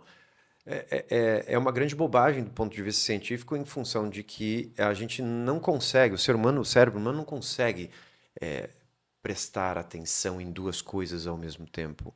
Ele consegue fazer uma coisa e depois outra. Então não existe atenção simultânea, Não. existe atenção intermitente, né? E essa atenção intermitente desgasta a nossa energia, não contribui com o nosso desenvolvimento. Ela desgasta o nosso desenvolvimento. Então, se você é multitarefa, primeiro, sinto lhe dizer, você não é. Segundo, para. Faz uma coisa de cada vez. A tua produtividade vai aumentar. Não, mas eu tenho muita coisa para fazer. Então, faz uma, entrega. Depois faz outra, entrega. Você não vai ter o tempo de switch, o tempo de troca entre atividades. E vai ser mais feliz. Aqui tem um estudo que foi disseminado no Scrum, a arte de fazer o dobro do trabalho na metade do tempo. Aí tem uma tabelinha ali que o autor ele compartilha que quem é multitarefa e tenta fazer 5 coisas ao mesmo tempo desperdiça 75% do tempo. E aí, quando tu vê, baseado numa pesquisa, um dado desse, você vê assim, poxa, que desperdício. Não lembro exatamente se é 75, mas é algo. Mas é ali. É algo gritante. Sim. Entendeu? Que tu pega, vai ficar com 5% da energia em cada projeto e 75% vai fora. É um desperdício E tá alinhado com o que tu tá falando aqui. Exato. Agora, eu tenho dito para muita gente que está receosa com relação à inteligência artificial, e tu respondeu algo nesse sentido, que é o receio de ser substituído pela inteligência artificial. Eu tenho dito que a inteligência artificial ela pode te tornar muito mais produtivo. Sim. E pode fazer com que você entregue muito mais resultado, desde que você utilize a inteligência artificial intencionalmente e na tua de forma ética e na tua área. Porque assim, como tu fala, na tua área. Porque se tu pegar, por exemplo, eu fiz agora nos últimos meses algumas consultorias para algumas empresas em áreas que eu domino. Sim. A inteligência artificial me ajudou a produzir muito mais num tempo muito menor. Perfeito. Eu poderia dizer que eu consegui produzir 10 vezes mais e com uma qualidade melhor. mas lidando com as alucinações da inteligência artificial, lidando com as falhas da inteligência artificial naquilo que eu tenho competência para identificar a falha, para corrigir a alucinação. Exato. Porque o grande desafio é que se tu vai entregar algo só da inteligência artificial, Tu corre o risco. tu vai entregar falhas, tu vai entregar alucinações. E muitas vezes ele vai te ensinar sobre coaching, PNL, marketing, vendas, startups, inovação, e vai trazer alguns conceitos distorcidos. A inteligência artificial vai trazer algumas informações que não são precisas. Ela é programada para responder, ela não é programada para dizer não sei. Então, em muitos casos, já aconteceu, por exemplo, eu pedi uma análise, isso aconteceu de fato, e foi um erro meu, mas ela me respondeu. Eu pedi assim, de acordo com esse documento, me deu um parecer, né? Resumindo a história, foi isso que eu fiz. E eu subi o documento errado. E nesse documento tinha, porque você pode na inteligência artificial, você pode fazer o upload de um PDF, de uma foto, enfim, pedir para ela analisar. E foi isso que eu fiz. Só que eu subi o documento errado. Nesse documento tinha 2, 3 linhas de uma coisa que não tem absolutamente nada a ver com o meu pedido. Com aquele assunto. E ele fundamentou no meu pedido um parecer e entregou um parecer. Entende? E isso é muito sério. Isso é muito sério. Claro que eu senti ali na resposta que, peraí, esse parecer não tem absolutamente nada a ver do que com o que eu queria, mas ele fez. Então, aí, claro, depois eu subi o documento correto e eu tive a ajuda que eu queria e foi muito útil. Mas aí vem o problema, né? Ela é programada para responder, não para dizer que está errado. E eu gosto muito dessa programação dela pelo seguinte, se tu estiver disposto a interagir com essa inteligência múltiplas vezes, muitas vezes, essa inteligência ela vai te responder todas as vezes que tu perguntar. Sim. E muitas vezes tu tá ali acostumado a fazer uma pergunta e já se satisfazer com a primeira resposta. Sim. E a melhor resposta muitas vezes vai ser lá a 10ª, vai ser depois de 10 interações tu vai chegar numa resposta mais assertiva, Sim. com uma melhor qualidade, e eu provoco os meus parceiros nessa direção. Um grande valor do uso dos GPTs, das inteligências artificiais que tem essa função, é tu ter uma interação. Isso. E tu dar o feedback, receber a resposta, analisar aquela resposta, dar uma nova perspectiva. E a gente pega técnicas simples de o uso de metáforas, uso de perguntas com escala, uso de algumas variações de perguntas que fazem com que a resposta da inteligência artificial ela seja melhor. Fragmentar o assunto é muito útil também, né? Quando ele te responde uma coisa, você pegar uma parte daquela resposta que interessou dizer, aprofunde mais esse texto, essa parte. Isso ajuda muito, né? Eu acho que com toda essa reflexão também, Maurílio, a gente consegue responder uma pergunta que a gente fez lá atrás. Se você chegou até aqui, parabéns! Agora você vai ter a resposta que você queria. Na verdade, a gente já respondeu, né? Que foi, como o empresário pode usar isso, né? A gente já respondeu de muitas formas isso, né? Como o empresário pode ajudar. Mas assim, tem muitas formas. A primeira forma é, cara, me dê 5 ideias de como, claro, guardando tudo que a gente já falou, né? Acho que são regras do jogo que a gente falou, né? Sim. De como usar, né? Agora, ideias de como usar. Cara, me dê 5 ideias de como eu posso atender melhor o meu cliente. Mas dá um contexto. A minha loja é uma loja de alimentação saudável, na qual eu vendo produtos como kombucha, como castanhas, enfim, entende? Dá um contexto geral. Se você conseguir dar um contexto sobre, olha, os meus consumidores normalmente, e aí eu estou falando de uma empresa de alimentação saudável cuja eu tive muita relação, então posso dizer com tranquilidade, 85% dos clientes são mulheres. Você já tem aí começa a jogar uma característica do consumidor. Então, como é que eu posso atender melhor essa pessoa? Ou melhor, lembra da nossa conversa lá no início da fala? ou no meio, não me lembro quando, mas que a gente falou sobre as necessidades do ser humano, como inovar nessa linha. Ora, as principais oportunidades, como eu disse, estão ligadas às necessidades humanas. Então, quais os sentimentos da minha cliente? Quais os sentimentos que ela pode apresentar ao entrar numa loja de alimentação saudável? Essa é uma excelente pergunta, porque quando a gente sabe como ela está se sentindo, quais são os comportamentos que ela tem, a gente pode resolver a dor dela. E aí o Maurício me perguntou, quais são as oportunidades que a gente tem que estar picando? 1 milhão de oportunidades, que são justamente a gente entender quais são as dores de cada um dos nossos clientes, não de cada um, mas de cada conjunto de clientes, para poder fazer boas argumentações, boas ofertas. Uma oferta, ou seja, um produto, ele é bem vendido quando ele atende a uma demanda. E uma demanda significa uma solicitação, uma necessidade, um desejo, uma dor. E aí que a gente está falando das necessidades básicas do ser humano.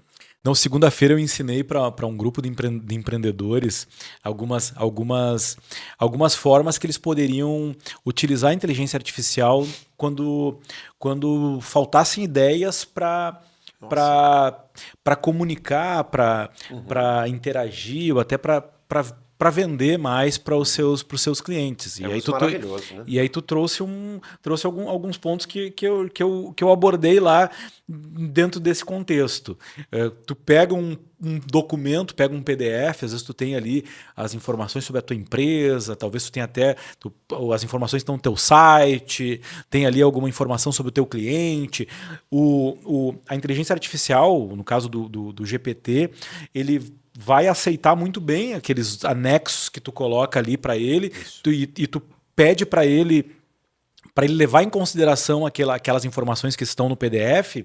Isso até é muito mais útil do que tu escrever demais na janela da conversa. Perfeito. Quando é muito conteúdo, sobe um arquivo que ele vai processar de uma forma mais assertiva aquelas informações. E aí a gente fez um exercício que é o seguinte: pede para a inteligência artificial simular que ela é o teu cliente ideal. Nossa, que massa, cara. Pede para ela simular que ela é o teu cliente ideal. E se colocar no lugar daquele cliente. E pede para ele te dar ideias de como tu pode vender para ele. Sim. E aí ali tu tem uma conversa com um cliente virtual que vai trazer algumas informações. Talvez algumas dessas informações sejam inúteis, mas tu conhecendo o teu mercado, conhecendo um pouco do teu cliente, tu vai conseguir fazer isso que tu acabou de dizer. Pega aquele trecho da resposta e dá um zoom. E agora vamos explorar um pouquinho mais isso. E aí tem umas técnicas simples que a gente usa, como por exemplo, pergunta com escala. E aí tu pega e diz para a inteligência artificial: olha, essa resposta que tu me deu aqui numa escala de 0 a 10 tá 5. Como seria a resposta 10? E aí deixa ele ela te responder. E ali tu interagindo com ela e aplicando algumas perguntas diferentes, tu vai tendo respostas que talvez não resolvam definitivamente o teu problema, mas vão te ajudar a enxergar algo novo, algo diferente. Claro, é uma visão... Cara, que maravilhoso. Eu sempre aprendo quando eu converso contigo. Aprendo. Estava fazendo falta a gente bater esse papo aqui. Muito bom. E essa da pergunta com escala eu nunca apliquei. Então aplica para tu ver, assim, eu aplico muito. E é uma muito... coisa impressionante e uma coisa muito legal que eu acho dessas inteligências é o seguinte: eles não desistem, elas não desistem, elas trabalham 24/7, entendeu? Se tu tem um plano pago aí do ChatGPT, ou tu usa um Adapta, por exemplo, aí, que concentra várias inteligências. Cara, para tu chegar no limite ali, tu vai ter que usar muito e o brasileiro médio, o empreendedor médio aí vai estar bem atendido com esses... E fica uma questão aqui que é importante falar do pago, né? Só avançando, não vou comentar em cima, mas é o acesso. A gente está hoje com uma qualidade bem interessante. Algumas versões pagas realmente são boas, são melhores, né? Eu não poderia dizer diferente. Agora, as que estão gratuitas já ajudam muito. Então, Muito. se a gente está falando com um microempresário que a gente sabe a realidade do microempresário, né? Já deve estar pensando, cara, mais uma coisa para eu pagar. Não, calma. Olha só, tu tem acesso. Se tu tem um iPhone, tu tem acesso pelo Apple Intelligence. Se tu tem o WhatsApp, eu sei que tu tem acesso ali. Tem um botãozinho Sim, azulzinho tá ali ali. o IA do É, WhatsApp. não é a melhor coisa que eu já vi na minha vida, mas ajuda muito, entendeu? Tu tem o Copilot da Microsoft, também é aberto para a gente utilizar. Tu tem o ChatGPT 4o aberto também para a gente utilizar. O Gemini aberto para a gente utilizar. Se você é um pouquinho mais avançado, você pode ir no Google AI Studio, Google AI Studio, e pode acessar uma as mais avançadas inteligências artificiais do Google, muitas vezes de graça, porque ali eles vão lançando. Você está entendendo? Não tem desculpa Não para tem. não utilizar. A questão mas eu não sei. Gente, é uma interface como o WhatsApp, é perguntar e ler. E as interações que o Maurílio comentou são. A gente vai aprendendo ao longo do tempo também. Então é importante começar também, né? É importante começar a utilizar. Então, como a gente estava falando no início dessa sessão, a gente pode correr o risco de ser substituído porque não usa. Porque não usa. E agora, quando tu está diante de um mestre, como tu, traz uma orientação e um direcionamento. Bom, vamos pensar aqui na pirâmide de Maslow. Tá? Vamos pensar nas necessidades humanas. Aí tu tendo esse direcionamento, tu pode, usando essa informação, usando as inteligências artificiais, tu não vai precisar fazer as perguntas elementares a respeito dessa teoria, mas tu vai poder usar talvez a mentoria, o tempo com o mestre de uma forma mais assertiva. Exato. Eu acho que eu vou dar uma dica que vai valer quem ficou até aqui com a gente vai valer, que é um insight que tu acabou de trazer. Procura no Google, pirâmide de Maslow, salva essa imagem, sobe no ChatGPT e fala sobre o teu negócio no chat. Eu tenho uma empresa de alimentação saudável, como eu posso criar processos, inovar dentro do meu negócio e que atenda alguma das relações, algumas das coisas que estão na pirâmide de Maslow. Bela sacada, hein? Bela sacada. Né? E com certeza, Você vai se impressionar com as respostas. com certeza. E aí imagina uma conversa, nós poderíamos imagina uma conversa, uma interação sobre formas de encontrar oportunidades, melhorias para o meu negócio, pensando tanto da porta para dentro, pessoas, processos, os resultados que eu estou tendo, quanto da porta para fora, para trabalhar melhor com o meu cliente. Eu já fico aqui me coçando para pegar a pirâmide de Maslow e jogar na inteligência e ter essa interação. Porque eu acredito que está aí uma grande oportunidade. Uma coisa que eu acho muito interessante é essa dinâmica dos softwares, dos aplicativos e agora da inteligência artificial de trabalhar com passo a passo, com sequência, Sim. entendeu? De uma forma mais organizada, né? Porque a nossa Isso é bom, mente né? é maravilhoso, Sim. porque se a gente pegar e for analisar como é que nossa mente não funciona de forma linear, sequencial. A gente tem milhares de pensamentos, perde o foco com muita facilidade, né? Exato. Pensa um milhão de coisas e alguns de nós têm mais facilidade de organizar as ideias, outros nem tanto. Agora, quando tu pega esses pensamentos e tem a ajuda de um sistema, de uma ferramenta até para te ajudar a organizar, né? Colocar em passo a passo. Eu gosto muito de dizer pro ChatGPT, me explique passo a passo, ou pegue esse conjunto de informações aqui, me dê um resumo passo a passo.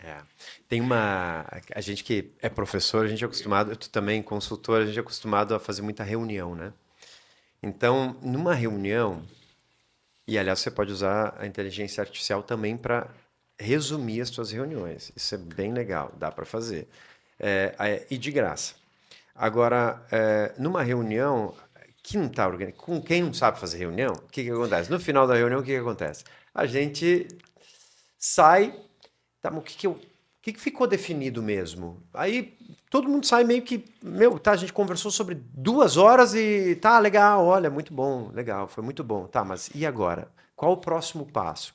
Né? Quando a gente fala de passo a passo, é uma gestão de processos, é uma pragmatização dos fazeres.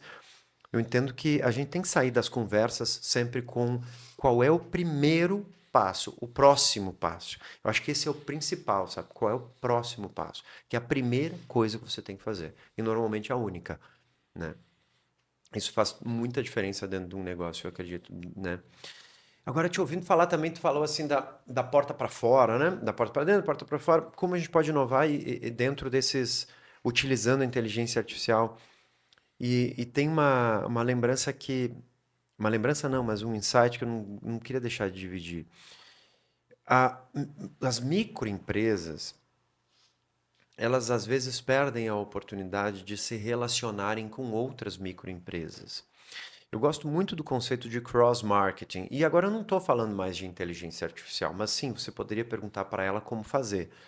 Ou dar ideias de quais outras empresas que se ligam com a minha, que são ou que poderiam ser parceiras da minha empresa e com as quais eu poderia desenvolver uma parceria.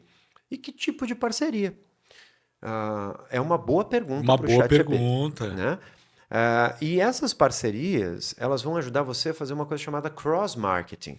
E o cross-marketing cruzado, ou seja, você desenvolver até mesmo produtos em parceria, mas ao mesmo tempo também não somente o simples fato de você compartilhar a sua carteira de clientes. É fantástico. Eu estou lembrando que a gente fez isso. A gente fez isso, eu e tu. Com a minha empresa que eu tinha em 2000, bom, entre 2014 e 2022, né, a minha esposa tocava ela e eu ajudava lá, de vez em quando eu dava uns pitacos, né? Essa era a minha relação. Sim, quando vocês vinham para os nossos eventos, Exatamente. Aí é que tá. perfeito. Tu fazia lá teu evento, tua palestra e a nossa empresa estava lá fazendo a parte alimentar, recebendo as pessoas, né? O que acontecia? Tu ganhava porque tu tinha um receptivo Melhor, diferenciado. inclusive diferenciado, gostoso, né? Exato. E com pessoas super educadas, porque a galera aqui era legal, né? Era um Sim. pessoal diferenciado. E nós, obviamente, tínhamos o teu cliente ali experimentando o nosso produto. Isso é um exemplo muito simples de desenvolver. E qual é o investimento que o Maurílio fez ou que a nossa empresa fez? Nenhum, basicamente. Teve, assim, na verdade, tu já estava investindo no teu evento. Essa é uma bela sacada aí que cross-marketing e esse tipo de parceria é um mecanismo de redução de custo para as empresas. Porque tu pega, Baratíssimo. por exemplo, ali eu estava fazendo uma permuta, ou estava fazendo uma parceria que era benéfica para a empresa que queria acessar o público de empreendedores, de empresários, líderes que estavam ali fazendo os treinamentos, e eu estava reduzindo meu custo de coffee break. Né? Totalmente. Então, isso. e claro, a empresa que estava fazendo coffee break estava tendo um custo ali, mas é um custo que muitas pessoas vão dizer, tá, mas eu vou ter que dar o meu produto. Olha, veja bem, quando você investe em comunicação, quando você publica numa rede social, quando você contrata alguém para fazer lá o teu Instagram, o teu marketing, como vocês chamam, tá gastando, tá você investindo. Tá gastando, exatamente. E o que é esse gasto? A gente vai chamar isso de custo de aquisição de cliente. Custo de aquisição de cliente. Tem até uma sigla para isso, né, que chama-se CAC. Tá? Guarda esse nome. Ele é um nome importante para você. Porque, o que acontece? O custo de aquisição de cliente ele pode ser em fornecer produto num coffee break de forma gratuita. Ou pode ser contratar uma empresa de comunicação para fazer a aquisição de clientes por meio de redes sociais. Na verdade, a diferença está no local onde o cliente está. No primeiro exemplo, o cliente está num evento, no outro exemplo, o cliente está nas redes sociais. Mas ambos são custo de aquisição de clientes. Então, interessantíssimo esse exemplo aí, tanto do que pode ser explorado, só essa possíveis estratégias de cross-marketing é algo que dá um curso, dá um podcast, dá um e-book, É, dá boas conversas aí com a inteligência artificial também, porque com quais empresas eu posso estabelecer parcerias para que a minha carteira de clientes, para que o meu negócio possa servir aquele parceiro e vice-versa. vice-versa. E vice-versa. Sem falar que permuta é uma forma de tu pagar menos imposto. Porque na medida que tu tá aí deixando de desembolsar algum valor, Sim. entendeu? Tu tá diminuindo as tuas despesas e todo real que tu economiza vai pro teu bolso, É. entendeu? Não, Sim. o faturamento é diferente de lucro, Sim. mas toda despesa que tu economiza é um real que vai sobrar, todo real vai sobrar lá na outra ponta. E tem o. Tu concluiu? Não quero te interromper. Mas estou só provocando o É. pessoal aí, porque tem vários benefícios das permutas que muitas vezes o pessoal não está presente para isso. Sim.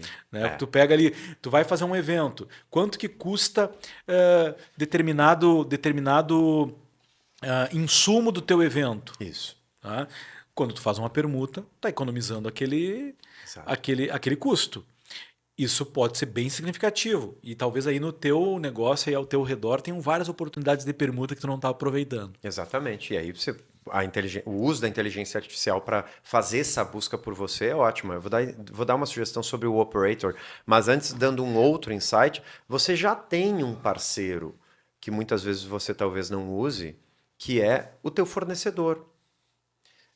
Por exemplo, se a gente está falando, continuando no exemplo aquele de tem um evento de palestra e uma empresa de alimentação vai fazer o coffee break, né? É uma permuta, é só um exemplo. Mas continuando nesse exemplo, a empresa que vai fazer o coffee break não precisa pagar sozinha o custo do produto. Ela pode conversar com os seus fornecedores e solicitar também um apoio para que eles também apoiem esse evento, fornecendo o produto que vai ser servido lá.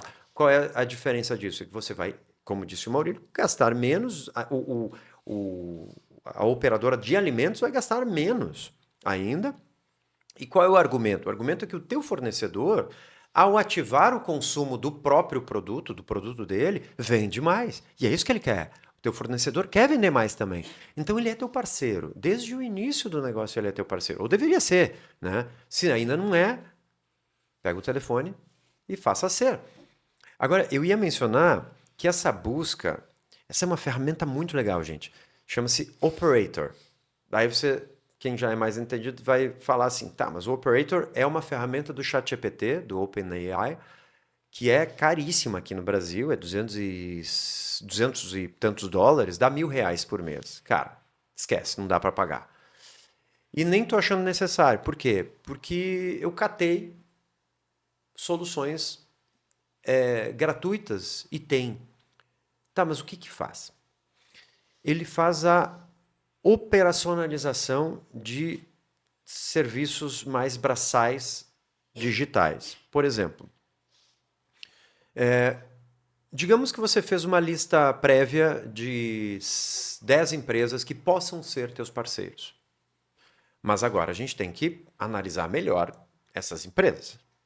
Então você vai ter que manualmente entrar no site de cada uma delas, no Instagram de cada uma delas, no LinkedIn de cada uma delas. Recomendo que entre no Instagram e no LinkedIn do dono ou da dona também, para ver como são. Tu concorda comigo que vai dar um trabalhão? Para Né? 10 empresas aí, tu vai dedicar algumas horas para isso. Algumas horas para isso.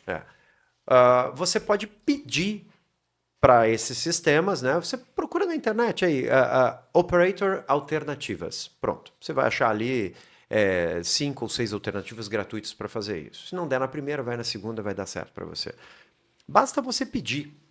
Basta você pedir. Acesse, procure no Google o site, o Instagram e o LinkedIn de cada uma dessas empresas e me traga os serviços que ela presta, o nome do dono, entende? Faz as perguntas. E ele faz. E ele faz. E ele faz. E você vê, ele abre Que uma coisa janelinha. linda. É demais. Ele abre uma janelinha do lado, que é o browser, como o browser, o Google Chrome, o teu navegador de internet. Ele abre ali o navegador de internet. Você vê o negócio acontecer ali do seu lado. Você vê ele procurando, entrando no LinkedIn da pessoa, procurando. E leva 20 minutos para fazer um negócio que você ia demorar horas para fazer. Que coisa linda, É né? lindo, é lindo. Produtividade, Exato. assertividade. Tem gente que não tem muita familiaridade até com o teclado, com o clique, ficar procurando, até alguma dificuldade visual, enfim. Essas tecnologias facilitam muito, né? Muito, muito. Isso, como tu falou, demora algumas horinhas aí. Dá para fazer manual, mas, poxa, eu preferia estar fazendo outra coisa. É um serviço que... Esse serviço eu adoro porque ele não fere a minha inteligência. Tá entendendo? É muito sobre o que a gente falou antes sobre a inteligência artificial, porque tem uma questão de brio também, sabe? O operator vai fazer algo mais operacional. Exato. O pensar ali, a estratégia, o penso criativo tá contigo. Tá comigo, exatamente. Tá contigo. É brio, não é? É uma questão de orgulho. É de orgulho? Cara, pode ser. Mas eu prefiro ter manter um pouquinho, me abraçar um pouco na minha humanidade e dizer, cara, tá, eu consigo fazer esse negócio aqui. Entende? Velho teimoso, sei lá, me chame como você quiser. Mas assim, cara, se tem um negócio que eu consigo fazer, eu prefiro fazer, entendeu? Mas se tem um negócio que vai demorar horas para fazer, não vai me trazer... Vou gastar tempo e o negócio tá ali pronto para fazer para mim. Isso é maravilhoso. Eu tenho me divertido um pouco dando uma olhada nos agentes, nos agentes IAs aí, nos experts IA. Eu tenho dado uma olhada nisso e tenho achado muito interessante e até sugiro que entenda como isso funciona e alguns deles vão ser úteis. Sim, os agentes, né? Porque nada mais é que o quê? Um modelo de linguagem que foi treinado para uma finalidade específica. Exato. E quando tu pega o teu PDF da tua empresa, o teu PDF do teu cliente, tu pega o documento, as informações que tu tem e tu coloca ali naquele agente ou naquele GPT, no caso do GPT pago, tu cria os teus GPTs. Pode criar os teus GPTs, pode ter um projeto ou pode criar o teu GPT. Exato. Mas vai lá e cria um GPT, coloca lá os documentos, tá? Tu tá dando conhecimento para ele, para que ele busque dentro daquelas informações. Por exemplo, eu criei a Cris, que é minha esposa, virtual. Legal. Aí tu, quando tá com saudade dela, tu Não. Só que para uma finalidade específica, para aliviar ela um pouco aqui das perguntas e respostas do negócio e da área dos meus livros. Por exemplo, ela está alimentada com os meus livros. Então, quando eu tenho alguma dúvida, eu pergunto para a Cris. Sim. Né? Porque até eu não gravo... Qual é a página? Qual é a página que tá, ou qual é o passo a passo daquela técnica, tá? Tem técnicas que eu tô no uso do dia a dia que eu até ensino, as que eu ensino com mais recorrência, eu então, sei o passo a passo da técnica. Mas tem muita coisa que não, eu preciso ir lá e abrir o manual. Perfeito. O GPT... Genial. Ele está treinado para responder qual é a técnica, qual é o passo a passo, enfim, ele tem aquele conhecimento ali. Então... É um baita uso, né? É um outro uso. Agora, tu pensa o seguinte, lista aqueles 10 livros que são os livros mais importantes para determinada metodologia. Tu sobe esses livros na inteligência artificial, tu tá dando uma base de conhecimento que pode ser muito útil para determinada atividade. Aí tu vai ter ali, por exemplo, não só o livro, mas o conceito, a conversa, tudo isso pode estar ali treinando aquele agente. Aí eu acho fantástico quando tu tem ali o agente social media, o agente social seller, o agente estrategista, o agente... Aí eu quero entrar numa última pauta contigo aqui. Vamos. muitos dos processos de comunicação barra marketing Tá. estão sendo realizados por inteligência artificial. A gente tem aí edição de vídeo, vamos lá, copywriting, Sim. eh, Produção de imagem, produção né? de imagem, Animações. animações. Própria a edição de imagens, a criação, perdão, eu falei animação, eu quis dizer criação de imagens, né? E Sim, a gente tem a a edição de edição imagens também. também, né? E aí? É que eu, Comunicação, os comunicadores, os publicitários, os, os, os jornalistas, designers. designers, e aí? Esses dias eu falei para os meus alunos assim, poxa, logo na minha vez, né? De novo, né? De novo, logo na minha vez é sempre. É que, cara, essa pergunta, ela é difícil, assim. O que eu posso dizer é, neste momento, em 2025, a inteligência artificial tem auxiliado bons profissionais e péssimos profissionais estão continuando sendo péssimos. Como eu disse, nesse momento de 2025, porque eu tenho visto cada vez mais a inteligência artificial realmente dar respostas melhores. Agora, Respostas melhores no geral. no geral, mas também em relação, por exemplo, a texto publicitário, que hoje o pessoal chama de copywriting, né? Sou um pouquinho mais antigo, costumo chamar de texto publicitário. Mas texto publicitário tem coisa que está saindo boa hoje.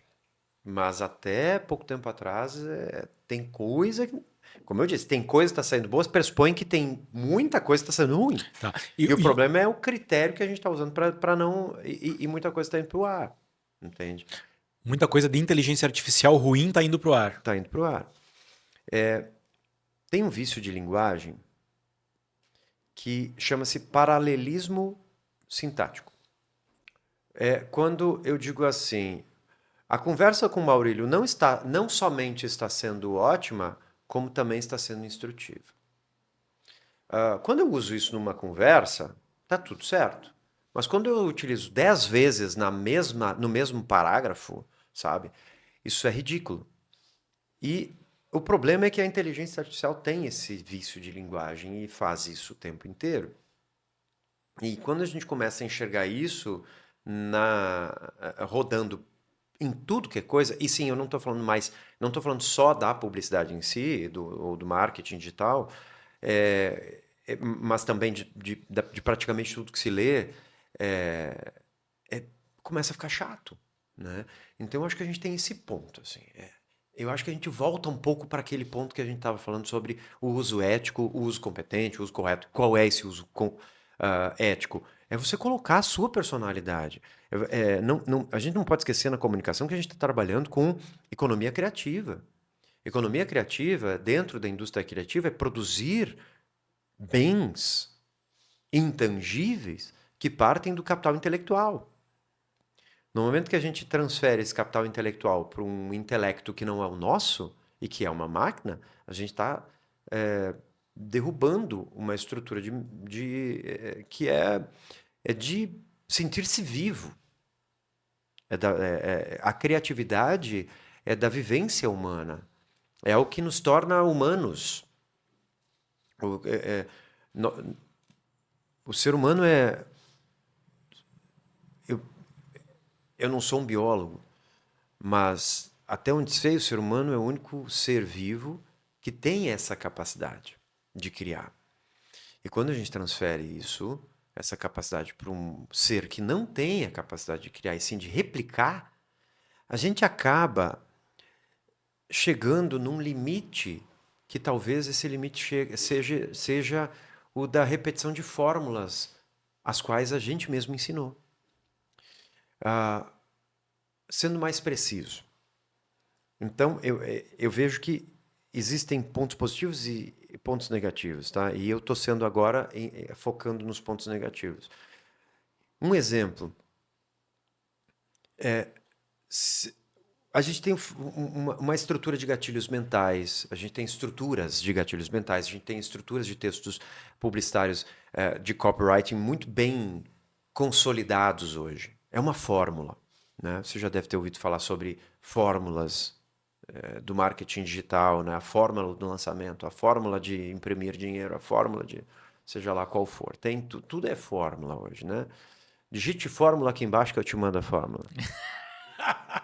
Você já deve ter até ouvido isso, né? Porra, cara, tu tá entendendo? E aí o que que acontece? Acontece que o teu texto, a tua copy, vai sair dentro dessa fórmula. E pode ficar ótima. E pode fazer a empresa vender. O fato só é que não é só assim que se fala. Entende? A forma humana de se falar, ela é riquíssima. O silêncio é valioso. Pegou? Silêncio é valioso. E eu fiz até uma pausa dramática para dizer que o silêncio é valioso. A inteligência artificial ainda não entendeu isso, sabe? Essa expressividade humana de, por exemplo, dizer em uma frase curta algo que a pessoa leve para a vida, talvez ela não consiga dizer ainda, a menos que você peça. Mas a menos que você tenha o critério de fazer essa linha criativa. Tá me entendendo? Termina um filme publicitário com uma filha ou um filho dizendo para a mãe: eu te amo. Você deve estar pensando, nossa, que piegas, que genial entre aspas, né? Que péssima criatividade. Então, é isso, é nessa linha que eu estou raciocinando. Agora, eu retirei o contexto dessa cena. Eu retirei a história prévia dessa cena. Eu retirei a face da mãe. Eu retirei a face da filha ou do filho. Eu retirei o abraço que estava acontecendo. Eu retirei todos os elementos emocionais que compõem essa cena de amor entre mãe e filha. Mas eu tenho certeza que se você parar um pouquinho para pensar numa situação em que você vivenciou com a sua família e que teve uma frase como essa, isso vai te dar um nó na garganta. Entende isso? É nessa linha de humanidade, eu acho que a gente vai demorar para chegar. E como eu disse, eu só posso falar sobre 2025. Esse meu acho pode ser derrubado na semana que vem. Mas até o presente momento, eu ainda não vi a inteligência artificial fazer isso. E se você está dizendo aí, poxa, peraí, mas eu já vi. Parabéns, você conseguiu fazer. Mas se você só conseguiu fazer porque você usou muito do seu capital intelectual para conduzir essa linha criativa. Porque se você chegou nisso somente por acidente, certamente você não teve uma qualidade dessa que eu estou, pelo menos, imaginando aqui dentro da minha cabeça. Então, essa eu acho que é a primeira coisa que eu posso dizer assim, da inteligência artificial dentro dos processos de comunicação. Ela tem substituído péssimos profissionais, mas profissionais que pensam com esse nível de profundidade e de conhecimento da sociologia, da psicologia humana, da sociabilidade das pessoas, de como as pessoas interagem entre si, de como as pessoas se sentem cidadãs, de como as pessoas se sentem humanas, do que nos faz humanos. Quando a gente começa a pensar dessa forma, é muito mais profundo do que uma fórmula de texto. E essa fórmula tem uma outra dimensão. Essa fórmula, ela já está cansando. Na comunicação, a gente tem uma coisa que eu estou nesse campo desde 1998. Faz a conta aí. 26 anos, 27 anos Obrigado. esse ano. Sou de humanas. Desculpa para não fazer conta, né? Naquele ano, em 1998, eu já aprendi isso. Quando algo se torna tão repetitivo para as pessoas, se torna paisagem. Você já parou para olhar para cima um dia qualquer e viu no topo de um prédio uma coisa que você nunca tinha visto, e diz, nossa, eu passo por aqui todos os dias, nunca vi, né? Isso é a paisagem. Você viu, e você viu dezenas de vezes. Só que você não percebeu mais, porque aquilo já era paisagem. Aquilo faz parte do contexto que você passa o tempo inteiro. As fórmulas de texto são uma paisagem hoje. E, de novo, eu sei, tem muitos pormenores no que eu estou falando. Você deve estar dizendo, eu estou vendendo pra caramba, então esse cara tá louco. Cara, segue. Não pare de fazer. O que está te fazendo vender, faz. Tá tudo certo. Parabéns, você achou uma forma. Mas fique atento. Talvez não funcione para sempre. Por quê? Porque normalmente é assim na comunicação. A menos que a gente comece a comunicar de máquina para máquina e de comprar máquina de máquina. Isso poderá acontecer. E às vezes eu até acho que muitas vezes é isso que está acontecendo. Em alguns aspectos, sim. Em algumas áreas, sim. Em algumas áreas, né? De sentir que a máquina está conversando com a máquina e nós estamos ali meio que só tentando, mas não... né? Nas transações de commodities, onde o preço é padrão, onde o valor percebido é padrão, aí talvez vai funcionar de máquina para máquina. E de alguma forma já está até funcionando, porque já tem até sistemas que fazem a cotação, já tem sistemas que estão vendendo e comprando de forma automática. Perfeito exemplo. Agora, para quem quer vender valor agregado, exclusividade, personalização, para quem quer vender algo, algo, algo especial. Exato. Aí, né? Aí a gente vai ter que ter um senso crítico de olhar que nem tudo é fórmula. Na verdade, nem tudo é fórmula. Eu acho um pouco demais de dizer, porque nós temos uma gramática da língua que tenta organizar todo o conhecimento linguístico de uma língua. Então, isso por si só é uma grande fórmula, né? Agora, dentro desse grande conjunto, a gente tem dezenas de milhares de formulações possíveis. Sim. E essas formulações não têm sido realizadas. Sim, não. E onde entrar na fórmula o elemento humano, essa fórmula já bagunçou um pouco aí, porque vai vir algo subjetivo, vai vir algo único, vai vir algo individual, vai vir algo que traz aspectos espirituais, emocionais, mentais, que fogem dessas regras. Por mais que a gente tenha os gatilhos mapeados, tenha algumas dores, desejos, necessidades mapeadas, onde entra o elemento humano, já vai quebrar o padrão, ele vai ter uma margem de erro significativa. As fórmulas são ótimas, tá? A gente está falando de gatilhos mentais, é maravilhoso utilizar. Eu gosto muito da estrutura aristotélica também, que tem sido hoje base para isso, né? O exórdio, narração, provas e peroração, né? Um título, texto e slogan na publicidade. Agora, assim, quando tu traz, no teu comentário tem uma questão interessante entre todas as outras, que é a questão do inusitado que o fator humano pode trazer, que é a interconexão entre assuntos improváveis. Suco de laranja e amor. Sei lá, eu não sei qual é a relação que tem agora. Entende? Mas é isso, é nessa linha que eu estou falando, sabe? Plantar absurdos. Do absurdo, sabe o que o pessoal fala muito? Pense fora da caixa. O que é pensar fora da caixa? Todo mundo te fala isso, mas nunca ninguém te fala como fazer, né? Pense absurdos, pense o contrário. Pense que... vamos pensar fora da caixa. Então, a gente vai fazer o próximo episódio deitado. Não vou mais estar sentado. É um absurdo. Eu vou sentar em cima da mesa, sabe? É um absurdo. Vai dar certo? Provavelmente não. Mas... mas está fora da caixa. Mas está fora da caixa. Está fora da caixa. O que eu quero dizer com isso é que o fator humano tem essa capacidade de colocar absurdo, colocar uma pimenta onde não iria, sabe? Pimenta no bombom.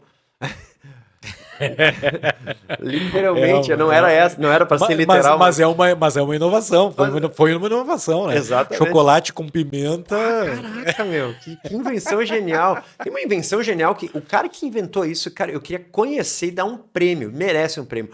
Morango com pimenta rosa. Eu sei que é incomum, eu não conheço muitas pessoas que experimentaram, mas são dois ingredientes que a gente tem acesso hoje em qualquer lugar, não é tão barato assim, né? Uma das coisas mais maravilhosas que eu já comi. Nunca comi. Queria dar um abraço no cara que inventou isso, cara. Morango e pimenta rosa. Tu chuncha, dá uma mordida no morango, chuncha ele na pimenta rosa, em natura mesmo, a bolinha, cara, e bota. Cara, é demais, negócio assim. Que tal? É um sabor é uma harmonização que torna melhor. Exato. O morango fica mais gostoso e a pimenta rosa também. Exato. Aí é a harmonização perfeita. É uma harmonização, exatamente. Foi uma descoberta, né? É uma descoberta. Foi uma mente que pensou fora da caixa ou um acidente. Pode ter acontecido. O Post-it foi criado assim, né? Uma cola que não deu certo, né? E foi um acidente, exatamente. O outro que foi, assim, dessas coisas gostosas que surgem, também queria dar um abraço nessa pessoa, se está nos ouvindo, né? Certamente não vai estar. Bacon com chocolate. Nunca comi bacon com chocolate. Cara, é impressionante. É inusitado. Eu sei. Você deve estar pensando assim, não. Esse cara enlouqueceu. Te joga. E bacon com chocolate, pra mim, já me provocou mais, porque eu gosto muito dos dois. Até porque eu não confio em ninguém. Bacon com chocolate, alguém já comeu aí, não? Não, se o pessoal disser que não gosta de bacon e de chocolate, eu acho que não são pessoas confiáveis. Sabe por quê? Porque certamente vão estar mentindo. Olha, né? Eu acho que bacon com chocolate pode ser o hook da thumbnail desse podcast, desse episódio. Vai dar clique lá. Fica a dica. Fica a dica. Bacon com chocolate. Mas nesse sabor aí inusitado, né? Eu tô salivando aqui, pensando no bacon e no chocolate. É isso. Numa pizza. Fica interessantíssimo. Interessantíssimo. Bom, olha só, fica a provocação aí pra gente experimentar aí, porque as harmonizações, né? O que combina com o que tem coisas que estão fora do nosso penso linear, né? E precisa realmente São absurdos. Em tese, né? São improváveis, são conexões improváveis. Improváveis. Né? E tá aí muito e a inovação vem daí, muito dessa inovação vem daí. É o ponto da nossa humanidade dentro do uso das inteligências artificiais, sobretudo no desenvolvimento de produtos, ou seja, um dos principais processos de marketing, né? E no desenvolvimento dos relacionamentos com as nossas clientelas, ou mesmo nos processos de comunicação, que eu sei foi tua pergunta que eu respondi ali ou aqui, meio que me tirando. Mas, cara, não há dúvida que a inteligência artificial hoje está dando produtividade para a gente da comunicação assim, de forma absurda, né? Eu, quando comecei na comunicação, eu comecei recortando as pessoas para tirar o fundo. Né? E que trabalho Photoshop com a canetinha lá o quê? Deixa eu ver 3 anos atrás, cara. 2, 3 nós não tínhamos inteligência. É esse nível de inteligência de recortar com essa qualidade. Por ali era um absurdo.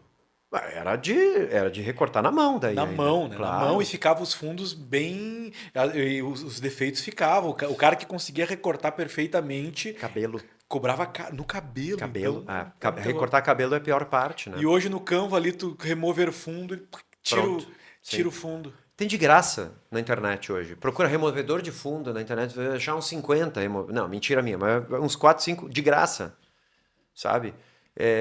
Para quem usa Photoshop. Quer dizer, isso é uma ferramenta fantástica. Tem um lugar que eu vi hoje que eu disse, cara, eu não acredito que esse negócio tem removedor de fundo aqui, sabe? Não me lembro onde é que mas é uma ferramenta que tinha no meu computador. PowerPoint. Assim.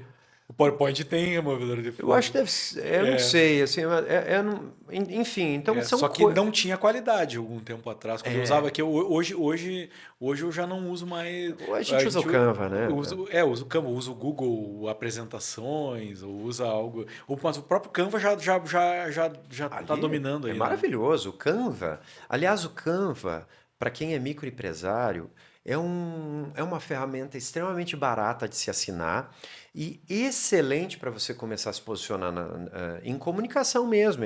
Meus alunos devem estar enlouquecendo comigo agora, eu sou professor da área da publicidade, né? Pô, o professor está dando a dica aí para os caras trabalhar com. Não vão contratar nós. Não, não, pelo contrário.